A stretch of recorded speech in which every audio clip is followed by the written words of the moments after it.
Graphing Systems of Inequalities Part 1. Graph the solution set of the system of inequalities. Here I have two linear inequalities. In order to graph the system, I'm going to graph each linear inequality separately on the same coordinate plane and then shade the overlap of the inequalities. So first, we're going to take the top inequality, which is 3x minus 4y is less than or equal to 12, and I want to find the x and y intercept in order to graph the line. The x-intercept is found by substituting a 0 in for y. And I want to change the inequality sign to an equal sign. So I have 3x minus 4 times 0 equals 12. That's 3x minus 0 equals 12, which gives me 3x equals 12. And then when we divide both sides by 3, I get x equals 4.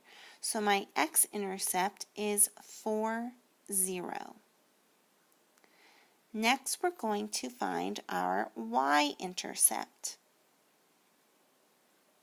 And the y-intercept is found by substituting in a 0 for x.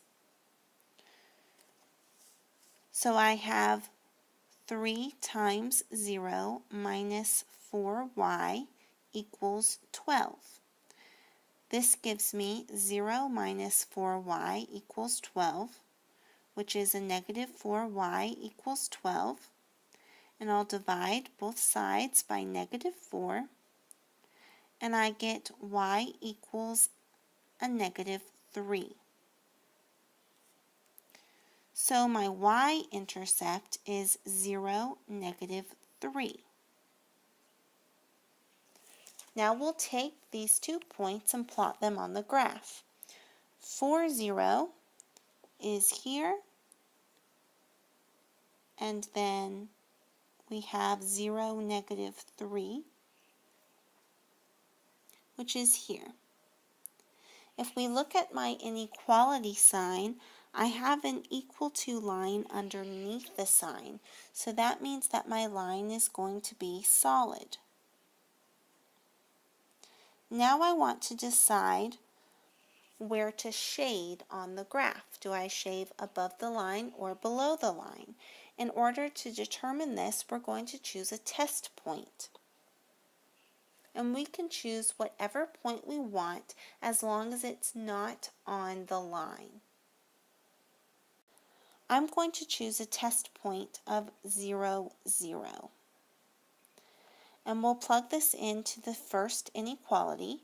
So I have 3 times 0 minus 4 times 0 is less than or equal to 12. 0 minus 0 is less than or equal to 12. So 0 is less than or equal to 12. That is a true statement. So that means that I'm going to shade above the line to include that 0, 0 point. So all this will be shaded. That's the graph of my first inequality. Now I'm going to graph the second inequality. So we'll look at our second inequality, and first you'll find the x-intercept. So I'll plug a 0 in for y, and I get 4x minus 0 equals 8. So 4x equals 8. Then we'll divide both sides by 4, and we get x equals 2. So my x-intercept is 2, 0.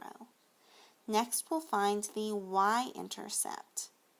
So we'll plug in a 0 for x and solve for y. So I have 4 times 0 minus 2y equals 8. 0 minus 2y equals 8. Negative 2y equals 8. We'll divide both sides by negative 2, and we get y equals negative 4. So my y-intercept is 0, negative 4. Now I'm going to take both of these points and plot them on the same graph that I plotted the first inequality. So we'll find 2, 0, which is here, and then 0, negative 4, which is here. We'll go to our inequality and look at the sign. We do not have an equal to line underneath the sign, so I know my line is going to be dashed or dotted. Now I want to decide which side of the line to shade. So we can choose whatever point we want as long as it's not on the line. I'm going to choose the point 1, 2, which is there. So I plugged in a 1 for x and a 2 for y into the original inequality. And we'll solve, so we get 4 minus 4 is greater than 8, and then we have 0 is greater than 8. That is not a true statement, so that means the point 1, 2 is not going to be included in my shading. So that means that I'll shade on the other side of the line, which is over here. Now the solution to my equation is the graph of the two lines plus the shading of the overlap. So I only want to include the shading of the overlap of the two lines.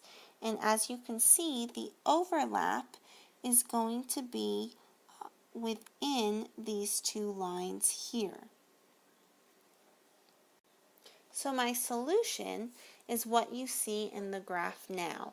I have my first equation with a solid line, that's the black line, and then I have my second equation with a dotted line, that's the blue line, and then the overlap of the shadings is represented by the purple shading, which is in the top middle of the two lines.